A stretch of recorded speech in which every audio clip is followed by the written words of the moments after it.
اعوذ باللہ من الشیطان الرجیم الحمدللہ رب العالمین والصلاة والسلام علی اشرف المرسلین سیدنا و نبینا محمد وعلی آلہ واصحابہ وازواجہ وذریاتہ واہل بیتہ اجمعین ومن تبعہ بإحسان الی یوم الدین اللہم اجعلنا منہم یا رب العالمین آمین یا رب۔ اعوذ باللہ من الشیطان الرجیم رب اشرح لی صدری ویسر لی امری واحلل عقدۃ من لسانی یفقہوا قولی اللہم اجعل ھذا لوجھک الکریم لا ریاء فیہ ولا سمعہ یا رب العالمین۔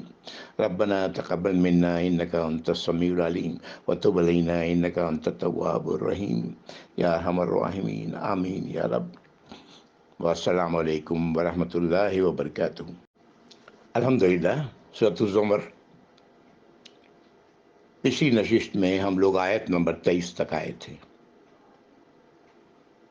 اعوذ باللہ من الشیطان الرجیم افمن شرح اللہ صدرہ للاسلام وہو علی نور من ربہ فویل للقاسیۃ قلوبہم من ذکر اللہ اولئک فی ضلال مبین۔ جس کا سینہ اللہ نے اسلام کے لیے کھول دیا ہے، وہ تو اپنے رب کے نور پر ہے، یعنی نور ہدایت پر ہے۔ تباہی تو ان کے لیے ہے جن کے دل اللہ کی یاد کے لیے سخت ہیں، وہی لوگ ہیں جو کھلی گمراہی میں مبتلا ہیں۔ یہ آیت نمبر 23 تھی۔ یہی سلسلہ کلام اگلی آیت سے جڑی ہوئی ہے جو آیت نمبر 24 ہے۔ اعوذ باللہ من الشیطان الرجیم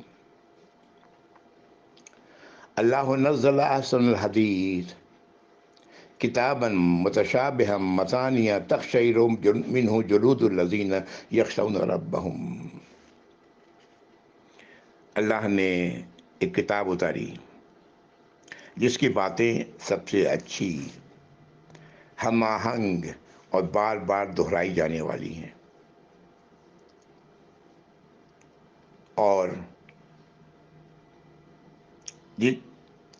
اس سے ان لوگوں کے دل جو ان کے لوگوں کے رونگٹے کھڑے ہو جاتے ہیں، کن کے؟ الذین یخشون ربہم، وہ لوگ جو اللہ سے، اپنے رب سے ڈرتے ہیں۔ ثم تلین جلودہم وقلوبہم الی ذکر اللہ، پھر ان کا رخ اللہ کی طرف ہوتا ہے اور ان کے دل اور ان کی جلد وہ نرم پڑ جاتے ہیں، جھک جاتے ہیں اللہ کی طرف۔ ذالک ھدی اللہ یہدی بہ من یشاء، یہ ہے اللہ کی ہدایت جس کے ذریعے اللہ تعالیٰ ہدایت دیتے ہیں جس کی چاہتے ہیں۔ وَمَن یضلل اللہ فما لہ من ہاد، اور جسے اللہ تعالیٰ ہی گمراہ کر دے اس کے لیے کوئی ہدایت دینے والا نہیں۔ در حقیقت پچھلی نشست میں ہم لوگ آیت نمبر 22 تک آئے تھے، وہ 23 نہیں تھی، ابھی میں دیکھ رہا ہوں وہ 23 نہیں تھی، 22 تھی، اور یہ جب ہی میں نے پڑھی یہ آیت نمبر 23 ہے۔ ان دونوں آیات میں جو بات کہی گئی اس کو میں ایک بار سم اپ کر دیتا ہوں۔ اللہ تعالیٰ فرما رہے ہیں کیا وہ جس کا سینہ اللہ نے اسلام کے لیے کھول دیا ہے، وہ تو اپنے رب کے نور ہدایت پر ہے۔ تباہی ان کے لیے ہے جن کے دل اللہ کی یاد کے لیے سخت ہیں، اللہ کی طرف رجوع نہیں کرتے، وہی لوگ ہیں جو کھلی گمراہی میں مبتلا ہیں۔ یہ آیت نمبر 22 تھی، اور آیت نمبر 23 جو آج میں نے پڑھی، اللہ نے ایک کتاب اتاری جس کی باتیں سب سے اچھی، ہم آہنگ اور بار بار دہرائی جانے والی ہیں، جس سے اپنے رب کی سزا سے ڈرنے والوں کی رونگٹے کھڑے ہو جاتے ہیں، اور پھر وہ اللہ کی طرف متوجہ ہو جاتے ہیں، ان کے جلد اور دل نرم پڑ جاتے ہیں۔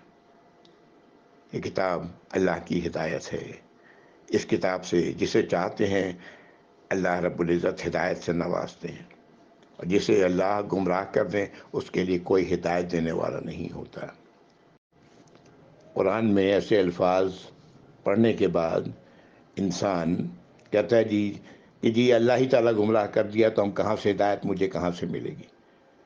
نعوذ باللہ، سمجھ کیا قصور ہے؟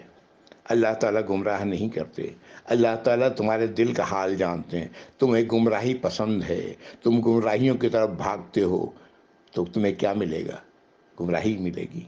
اور جو اللہ کی طرف آتا ہے، رخ کرتا ہے، تو اس کا معاملہ تو یہ ہے کہ تم ایک قدم چل کے آتے ہو، اللہ تعالیٰ 2 قدم تمہارے قریب آتے ہیں۔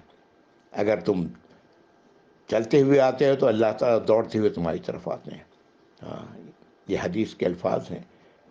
تو یہ گمراہ وہی لوگ ہوتے ہیں جن کے دلوں میں اندر کجی ہے، گمراہی کا راستہ ہی انہیں پسند ہے، تو اللہ تعالیٰ ایسے لوگ گمراہ کر دیتے ہیں۔ دوسری بات جو اللہ تعالیٰ نے اس آیت میں فرمائی کہ اللہ تعالیٰ نے بار بار طرح طرح سے، اب تک ہم لوگ پڑھتے ہوئے قرآن آ رہے ہیں، یہ الحمدللہ 23واں پارہ پڑھ رہے ہیں، کیا ہم نے یہ بات نوٹ نہیں کی کہ اللہ تعالیٰ بار بار دہرا رہے ہیں اپنی قدرت کا کہ ہم یہ سب کچھ کرنے والے ہیں، تم دیکھتے ہو، جنت ہے، جنت میں یہ ہے، جہنم ہے، جہنم میں یہ ہے، اللہ تعالیٰ محفوظ رکھیں یا رب العالمین سبوں کو۔ یہ بار بار یہی سب آیات تو آ رہی ہیں، بار بار اللہ تعالیٰ ایک اللہ کی بات کر رہے ہیں، توحید کہ اللہ کے علاوہ کوئی اور الہ نہیں۔ بار بار وہی باتیں آ رہی ہیں انبیاء اور رسولوں کی جو آ کر کے پیغام دے کے گئے اپنے اپنے وقتوں پر اپنے اپنے قوموں کو۔ اللہ کے نبی صلی اللہ علیہ وسلم ان میں آخری نبی اور آخری رسول ہیں، اور یہ رہتی دنیا تک کے لیے آپ کا پیغام ہے جو آپ نے دیا لوگوں کو، اور چلتا رہے گا یہ قیامت تک آنے والے آخری انسان کے لیے۔ تو یہ تو قرآن میں اللہ تعالیٰ نے بار بار چیزوں کو دہرایا ہے، اور یہ اس لیے دہرایا ہے کہ اللہ کو تو معلوم ہے کہ انسانوں کو ہم نے کتنے طرح کا بنایا ہے۔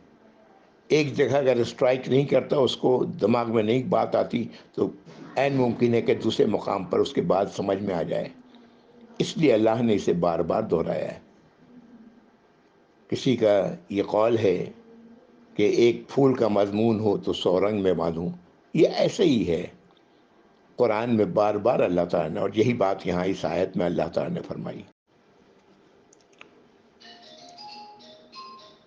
اگلی آیت، آیت نمبر 24، افمن یتقی بوجہہ سوء العذاب یوم القیامہ، کیا وہ جو اپنے آپ کو بچاتا ہے، اپنے چہرے کو بچاتا ہے عذاب کی برائی سے قیامت کے دن؟ یہ کون کرتا ہے؟ یہ ایمان والے ہیں، وہ ہیں جو اللہ کی نظر میں متقی ہیں۔ اور دوسری طرف اسی آیت کا دوسرا ٹکڑا، وَقِيلَ لِلظَّالِمِينَ ذُوقُوا مَا كُنتُمْ تَكْسِبُونَ، اور کہا جائے گا ظالموں کو جو اللہ کی ہدایات کو قبول نہیں کرتے کہ چکھو مزہ اس آگ کا جو تم نے کمائی کی ہے، اسی کا نتیجہ ہے یہ۔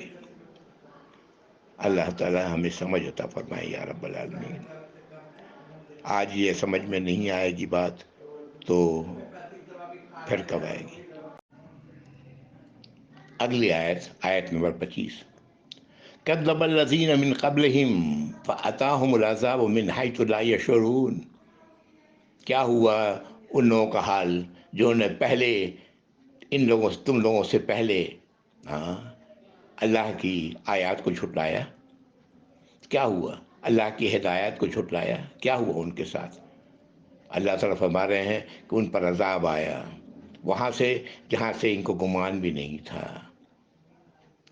میں نے پہلے یہ عرض کیا ہے کہ یہ آیات اس صورت کی بڑی آسان ہے، اور اس کی زیادہ مزید تشریح کی ضرورت نہیں، یہ خود ہی آیات خود بتا رہی ہیں جو کچھ بھی اس کے اندر ہے۔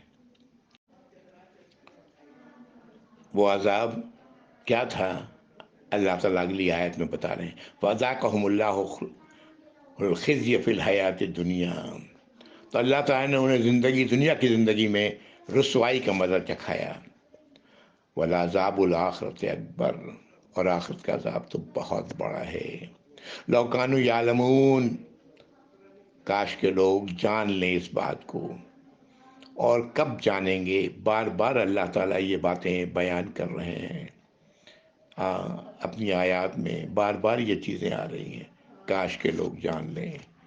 دنیا کی زندگی میں رسوائی اور آخرت کا عذاب تو بہت ہی بڑا ہے۔ آیت نمبر 27، وَلَقَدْ ضَرَبْنَا لِلنَّاسِ فِي هَذَا الْقُرْآنِ مِنْ كُلِّ مَثَلٍ لَعَلَّهُمْ يَتَذَكَّرُونَ۔ اللہ تعالیٰ فرما رہے ہیں قرآن میں ہم نے تمام باتیں تمام مثالیں بیان کر دی ہیں۔ کیوں؟ تاکہ لوگ نصیحت حاصل کریں۔ ایسے تمام مثالیں، تمام باتیں اللہ رب العزت نے قرآن میں نازل فرما دی ہیں کہ ہم قرآن کو سمجھیں اور ان کی باتوں پر جو اللہ نے نازل کی ہیں غور کریں۔ تو یہ کافی ہے ایسے شخص کے لیے جو عقل رکھتا ہے۔ پیچھے بار بار اولو الالباب کا لفظ آیا، عقل والے۔ بات یہ ہے عقل والا تو وہی ہوتا ہے جو دیکھتا ہے کہ سامنے کیا ہے اور وہ اپنے آپ کو اس سے بچاتا ہے۔ سامنے عذاب ہے اس شخص کے، دنیا میں بھی اور آخرت کا عذاب بہت بڑا ہے جس کی طرف وہ جا رہا ہے۔ اگر وہ عقل رکھتا ہے تو کبھی اس عذاب میں داخل ہونے کی کوشش نہیں کرے گا، اپنے آپ کو اس سے بچانے کی کوشش کرے گا۔ جس گھر میں آگ لگا ہوا ہے اس میں کون اندر جاتا ہے؟ پاگل جائے گا، بے عقل جائے گا جس کو عقل نہیں ہے۔ یہی تو وہ بات ہے جو اللہ تعالیٰ بار بار کہتے ہیں کہ نصیحت عقل والے حاصل کرتے ہیں۔ اللہ رب العزت نے تو قرآن میں ہر طرح سے بتا دیا ہے۔ اللہ کی بات سے زیادہ سچی بات کس کی ہوگی؟ لیکن جو اس کو سچ نہ مانے گا وہی ہے جو اپنے آپ کو تباہی میں ڈالے گا۔ اگلی آیت، آیت نمبر 28، اس قرآن کے بارے میں، قرآنً عربیًا غیر ذی عوج لعلہم یتقون۔ یہ قرآن عربی ہے، عربی قرآن ہے، خیال رکھو یہ عربی قرآن ہے، عرب کی زبان میں نازل ہوا ہے۔ پہلے مخاطب عرب تھے، عرب کی زبان میں نازل ہوا ہے۔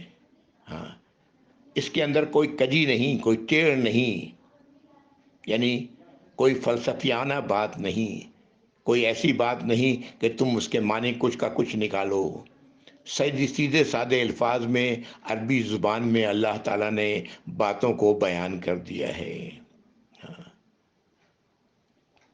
کس لیے؟ شاید کہ لوگ اپنے آپ کو عذاب سے بچا لیں، لعلہم یتقون۔ شاید کہ وہ لوگ، اس وقت کے لوگوں کا حوالہ ہے کہ شاید وہ لوگ اپنے آپ کو آگ سے بچا لیں۔ آج یہ ہم سب کو مخاطب ہیں، ہم جو آج پڑھ رہے ہیں ہم سب کو مخاطب ہیں کہ شاید ہم لوگ اپنے آپ کو آگ سے بچا لیں، آگ سے بچنے کی کوشش کریں، تقوی اختیار کریں۔ اگلی آیت میں اللہ تعالیٰ ایک مثال دے کر بات کو سمجھا رہے ہیں۔ قرآن کی کئی مقامات پر یہ لفظ ہے غیر ذی عوج، اس میں کوئی ٹیڑھ نہیں، کوئی کجی نہیں ہے۔ قرآن کے اندر کوئی فلسفیانہ سوچ کی ضرورت نہیں، سیدھی سادی یہ عربی زبان میں اللہ نے قرآن کو نازل کیا ہے، اور اسی طرح سیدھی سادی انداز میں اس کو سمجھنے کی کوشش کرو۔ آیت نمبر 29، ضرب اللہ مثلا رجلا فیہ شرکاء۔ اللہ تعالیٰ مثال بیان کر رہے ہیں ایک ایسے شخص کی جس کے پر کئی شریک ہیں۔ یہاں پر اشارہ ہے غلام کی طرف۔ جو غلام ہے وہ کئی لوگوں کی غلامی میں بیک وقت ہے۔ ایسے ایک یہ اللہ مثال دے رہے ہیں، متشاکسون، اور یہ سب کے سب بالکل الگ الگ سوچ، الگ الگ انداز، الگ الگ بیہیویئر والے ہیں جس کا وہ غلام ہے۔ وَرَجُلًا سَلَمًا لِرَجُلٍ، اور دوسرا وہ ہے جو ایک آدمی کے غلامی میں ہے۔ هل يستویان مثلا، کیا یہ دونوں کے دونوں کی مثال ایک جیسی ہو سکتی ہے؟ دونوں کی الحمدللہ بل اکثرہم لا یعلمون۔ شکر ہے اللہ کا کہ یہ بات ہم سمجھ رہے ہیں، لیکن اکثر لوگ اس بات سے لا علم ہیں۔ جو بات کہی گئی یہاں پر، ایک وہ شخص ہے جو ایک اللہ کی غلامی کرتا ہے، اور دوسرے جو شرک میں مبتلا ہیں، ہاں، ان کا کیا حال ہے؟ الگ الگ درباروں میں بھاگتے پھرتے ہیں، الگ الگ اولیاء اللہ کے درباروں میں جا رہے ہیں، مزاروں پہ جا رہے ہیں، ہاں، غوث کو پکار رہے ہیں، اور پتہ نہیں کس کو پکار رہے ہیں۔ کیا دونوں برابر ہو سکتے ہیں؟ اللہ تعالیٰ نے مثال کے ذریعے بات بتائی۔ کاش کہ ہم لوگ اس بات کو سمجھ جائیں۔ آیت نمبر 30 اور 31 میں اللہ تعالیٰ وہ حقیقت بیان کر رہے ہیں جو ہم آج نبی کریم صلی اللہ علیہ وسلم کے بارے میں ماننے کو تیار نہیں۔ انک میتن، اے نبی صلی اللہ علیہ وسلم، آپ کی بھی موت آئے گی۔ ہم کہتے ہیں آپ زندہ ہیں، وَإِنَّهُمْ مَيِّتُونَ، اور یہ تمام لوگ، یہ سب بھی مریں گے، ان کی بھی موتیں آئیں گی۔ ثُمَّ إِنَّكُمْ يَوْمَ الْقِيَامَةِ عِنْدَ رَبِّهِمْ تَخْتَصِمُونَ، پھر تم سب لوگ قیامت کے دن اپنے رب کے نزدیک جھگڑو گے۔ ہاں، پیچھے کتنی ہی واقعات ہم لوگ پڑھ چکے ہیں جو اللہ نے نازل فرمائے قرآن میں۔ حشر کے دن کے واقعات، اس دن کتنے ہی لوگ ہوں گے اور جو اللہ کے حضور معذرتیں پیش کریں گے، اللہ کے سامنے اپنے کی ہوئی باتوں کا، اپنے کی ہوئی دنیاوی زندگی کے اعمال کا انکار کریں گے، اور دوسری طرف انبیاء اور رسول ہوں گے جو گواہی دیں گے کہ ہم نے اپنا پیغام یا اللہ آپ کا پیغام ہم نے پہنچا دیا تھا ان لوگوں تک۔ اشارہ اسی کی طرف ہے۔ کتنی واضح آیات ہے، اب آیت ہے یہ آیت نمبر 30، انک میتن وانہم میتون۔ بے شک اے نبی صلی اللہ علیہ وسلم، آپ کی بھی موت آئے گی، اور یہ لوگ بھی، ان کی بھی موتیں آئیں گی۔ اور پھر ثم انکم یوم القیامۃ عند ربکم تختصمون، پھر کب ہوگا یہ؟ قیامت کے دن، اس دن سب زندہ ہوں گے، سبھی انبیاء اور رسول بھی اور تمام انسان بھی۔ اس آیت پر 23واں پارہ مکمل ہوتا ہے، اور اب ہم لوگ داخل ہوں گے آیت نمبر 32 سے 24 پارے میں انشاءاللہ۔ اعوذ باللہ من الشیطان الرجیم۔ فمن اظلم ممن کذب علی اللہ وکذب بالصدق اذ جاءہ، اللہ تعالیٰ فرما رہے ہیں اس سے بڑا ظالم کون ہے جو اللہ پر جھوٹ باندھے، اللہ کے متعلق وہ باتیں کرے جو جھوٹی ہیں، اور سچائی کو جھٹلا دے۔ سچائی کیا ہے؟ یہ قرآن جب اس کے پاس آ چکی، الیس فی جہنم مثوی للکافرین، کیا نہیں ہے جہنم ٹھکانہ ان لوگوں کا جو انکار کرنے والے ہیں، اللہ پر جھوٹ باندھنے والے ہیں؟ کیا ان کا ٹھکانہ جہنم کے علاوہ کہیں اور ہے؟ ہو ہی نہیں سکتا۔ اگلی آیت 33، ٹھیک اس کے الٹ، والذی جاء بالصدق وصدق بہ اولئک ھم المتقون، اور وہ لوگ جو آئے سچائی کے ساتھ اور تصدیق کی سچائی کی، سچائی کو سچائی مانا، یہی وہ لوگ ہیں جو متقی ہیں۔ کس سچائی کی بات کر رہے ہیں؟ اس قرآن کی اور اسی تصدیق کرنے والوں کی، سمجھ کے، زبانی نہیں، ہاں جی میں قرآن پر ایمان رکھتا ہوں، کیا ہے قرآن میں کچھ نہیں معلوم، نہیں، ان کی بات نہیں کی جا رہی ہے۔ ہاں، وہ تو یہ سب کہنے کے باوجود وہ سب کچھ کر رہے ہوتے ہیں جس سے اللہ نے منع فرمایا ہے، اور وہ کچھ نہیں کر رہے ہوتے ہیں جس کا اللہ نے کرنے کی ہدایت دی ہے۔ جو یہ سمجھ کے کر رہا ہے تو وہ اللہ تعالیٰ فرما رہے ہیں یہی وہ لوگ ہیں جو متقی ہیں، اپنے آپ کو اللہ کی سزا سے بچانے والے ہیں، حشر کے دن کے معاملات آخرت کو درست کرنے والے ہیں، آخرت کی برائیوں سے اپنے آپ کو بچانے والے ہیں۔ اگلی آیت 34 نمبر، ان کے لیے کیا ہے؟ لہم ما یشاؤون عند ربہم، ایسے تمام لوگوں کے لیے وہ کچھ ہے ان کے رب کے پاس جو وہ چاہیں گے، جس کی وہ خواہش کریں گے۔ ذالک جزاء المحسنین، یہ ہے بدلہ محسنین کا۔ کون ہے محسنین؟ جو اللہ کی ہدایات کو دل کی رضا اور رغبت قبول کرتے ہیں۔ اللہ کی ہدایات ان پر بوجھ نہیں ہے، وہ اس سے پوری طرح راضی ہیں، وہ محسنین ہیں، اور ہدایت پر دل کی رضا اور رغبت سے عمل کرتے ہیں۔ جس بات کا اللہ نے کی ہدایت دی اس بات کو کرتے ہیں، جس بات سے اللہ نے روکا ہے اسے روکتے ہیں۔ یہی وہ لوگ ہیں جو محسنین ہیں۔ اگلی آیت ان کی خوبی بتا رہی ہے، آیت نمبر 35، لِيُكَفِّرَ اللَّهُ عَنْهُمْ أَسْوَأَ الَّذِي عَمِلُوا، تاکہ اللہ تعالیٰ ان سے وہ اعمال کو دور کر دیں، وہ برے اعمال جو ان سے سرزد ہوئے ہیں۔ وَيَجْزِيَهُمْ أَجْرَهُمْ بِأَحْسَنِ الَّذِي كَانُوا يَعْمَلُونَ، اور انہیں اجر دیں اللہ تعالیٰ بہترین ان چیزوں کا جو وہ کرتے رہے ہیں۔ بہترین اجر کا ذریعہ کیا ہے؟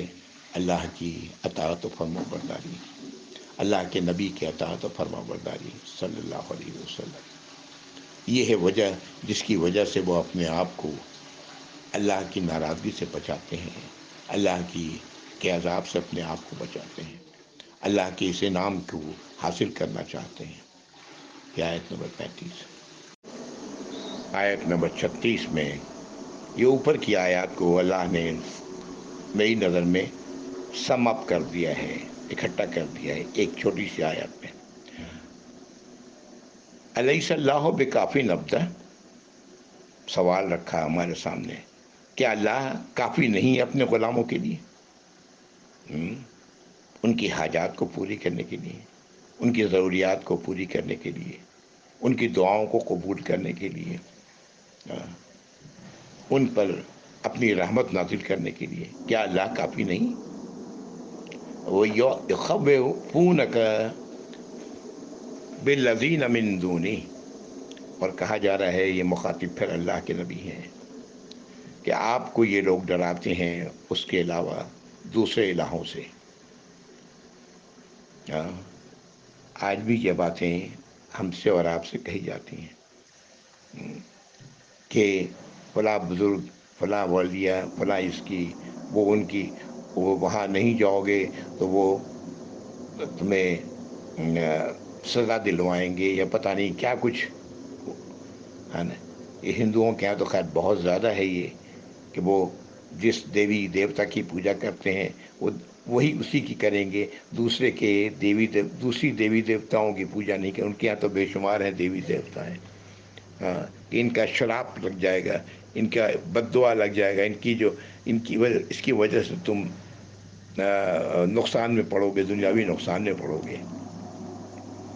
اور پیچھے انبیاء اور رسولوں کو بھی اس طرح کی باتیں کہی گئی ہیں کہ یہ جو تم مخالفت کر رہے ہو ہمارے الہوں کی، ان کی برائی میں تم پھنسو گے۔ قوم شعیب علیہ السلام کو کہا گیا، ہود علیہ السلام کو کہا گیا، اور پیچھے ہم لوگ پڑھ چکے ہیں۔ یہ وہی بات، کیا اللہ کافی نہیں ہے اپنے غلام کے لیے، اپنے غلاموں کے لیے؟ ہمیں سوچنا چاہیے کہ کیا ہم واقعتاً اللہ کو کافی جانتے ہیں اپنے لیے؟ اگر کافی جانتے ہیں تو آج لوگ جو ڈپریشن میں مبتلا ہیں وہ کیوں ہیں؟ اگر وہ کافی جان رہے ہوتے، نہیں جانتے۔ اللہ اپنے غلاموں کے لیے کافی ہے، سب کچھ دینے والے تو وہی ہیں۔ آیت 37، وَمَن يَهْدِ اللَّهُ فَمَا لَهُ مِن مُضِلٍّ، جسے اللہ تعالیٰ ہدایت دے دیں اسے کوئی گمراہ کرنے والا نہیں، جسے اللہ کی طرف سے ہدایت مل گئی اسے کوئی گمراہ کرنے والا نہیں۔ یہ ہدایت واقعتاً جو ایمان والے کو اس کا اندازہ ہو سکتا ہے، جو حقیقتاً ایمان رکھتا ہے، اس طرح نماز ادا کرتا ہے جیسے کہ ادا کرنا چاہیے، ہاں، ان باتوں کا خیال رکھتا ہے جس کا تعلق اس کے کردار سے ہے۔ نبی کریم صلی اللہ علیہ وسلم اپنے خطبات میں اکثر و بیشتر یہ بات کہتے کہ جس کا دین نہیں اس کا کوئی ایمان نہیں۔ نہیں کیا ہے یہ؟ جو اپنے عہد کی پابندی نہ کرے اس کا کوئی دین نہیں۔ عہد، ہمارا عہد، ہم ایمان والوں کا، مسلمانوں کا عہد اشہد ان لا الہ الا اللہ و اشہد ان محمد رسول اللہ، یہ ہے وہ عہد۔ اس آیت کا اگلا ٹکڑا سوال ہے، الیس اللہ بے عزیز انتقام، کیا اللہ تعالیٰ نہیں ہے مکمل اقتدار رکھنے والے اور صاحب انتقام؟ اللہ تعالیٰ انتقام لیں گے ایسے لوگوں سے، بدلہ لیں گے ایسے لوگوں سے جو آج دنیا میں اللہ کی عظمت کو نہیں پہچانتے اور اپنی مرضی چلاتے ہیں، اپنی سوچ کے مطابق دنیا کی زندگی گزار رہے ہیں۔ اللہ تو مکمل اقتدار رکھتے ہیں، غالب ہے ہر شے پر۔ کیا اللہ غالب نہیں؟ یہ آیت نمبر 37 تھی۔ آیت نمبر 38، انہی باتوں کو پھر سم اپ کیا ہے اللہ نے اس آیت میں، وَلَئِن سَأَلْتَهُم مَّنْ خَلَقَ السَّمَاوَاتِ وَالْأَرْضَ لَيَقُولُونَ اللَّهُ، اگر آپ ان سے سوال کریں، تم ان سے سوال کرو ان لوگوں سے کہ کس نے بنایا ہے آسمانوں کو اور زمین کو، تو یہ لازماً کہیں گے کہ اللہ۔ قُلْ أَفَرَأَيْتُم مَّا تَدْعُونَ مِن دُونِ اللَّهِ إِنْ أَرَادَنِي اللَّهُ بِضُرٍّ هَلْ هُنَّ كَاشِفَاتُ ضُرِّهِ۔ پھر اب یہ بات کہ کیا تم نے غور کیا اس پر کہ جن کو تم اللہ کے سوا پکارتے ہو، جن کو تم اللہ کے سوا، جن کو آوازیں دیتے ہو، جن کی عبادت اور اطاعت کرتے ہو، اگر اللہ کا ارادہ ہو تمہیں نقصان پہنچانے کا تو کیا اس نقصان کو یہ دور کر سکتے ہیں، ہٹا سکتے ہیں اس نقصان کو؟ اور ارادنی برحمت ہل ہن ممسکات رحمتہ، اور اللہ تعالیٰ کا ارادہ اگر رحمت کا ہو تو کیا یہ اسے روک دیں گے اس رحمت کو؟ قل حسبی اللہ، کہہ دیں کہ اللہ میرے لیے کافی ہے، علیہ یتوکل المتوکلون، اور توکل کرنے والے اللہ ہی پر توکل کرتے ہیں، اللہ کے سوا ان کا توکل کسی اور پر نہیں ہوتا۔ کتنی واضح آیت ہے، کتنی واضح بات ہے جو اللہ تعالیٰ نے سامنے رکھی ہے۔ کون ہے جو اللہ کی آئی ہوئی کسی تکلیف کو دور کر سکتا ہو؟ کوئی نہیں کر سکتا سوائے اللہ کے۔ اللہ تعالیٰ کی رحمت کو کون ہے جو روک سکتا ہے؟ کوئی بھی نہیں روک سکتا سوائے اللہ کے۔ اللہ کافی ہے ہمارے لیے۔ قل حسبی اللہ، یہ ہمارے ذہنوں سے چپک جائے کہ اللہ میرے لیے کافی ہے۔ یہ ساری باتیں بتانے کے بعد اللہ تعالیٰ فرما رہے ہیں، قل یا قوم اعملوا علی مکانتکم انی عامل فسوف تعلمون، کہ اے میرے قوم کے لوگوں، اے مسلمانوں، جو تم کر رہے ہو اپنی اپنی جگہوں پر کرتے رہو، جو حرکتیں کر رہے ہو، اللہ کی نافرمانیاں کر رہے ہو، کرتے رہو، میں بھی اپنی جگہ پر جو کچھ میں کرنا چاہتا ہوں وہ کر رہا ہوں۔ تو تم لوگ وقت آنے پر جان لو گے، تمہیں پتہ لگ جائے گا کہ تم کیا کرتے رہے تھے اور میں کیا کر رہا ہوں، یعنی دونوں کے نتائج سامنے آ جائیں گے۔ موت کے وقت دونوں کے نتائج سامنے آ جاتے ہیں، لیکن بتانے سے، جس کے سامنے آتے ہیں وہ بتانے سے محروم ہوتا ہے، اختیار اس سے چھن چکا ہوتا ہے۔ ہاں، تو جان لوگے تم لوگ، کیا جان لوگے؟ آیت نمبر 40 ہے، من یاتی ہی عذاب یخزی ہی، جس پر عذاب آئے گا جو اسے رسوا کر کے چھوڑے گا، وہ یحل علیہ عذاب مقیم، اور اس پر حلال ہو جائے گا ہمیشہ قائم رہنے والا عذاب، یہ آخرت کا عذاب ہے۔ ہاں، دنیا میں رسوائی، دنیا کا عذاب ہے، اور آخرت کا عذاب مقیم ہے، قائم رہنے والا ہے۔ یہ آیت نمبر 40 ہے۔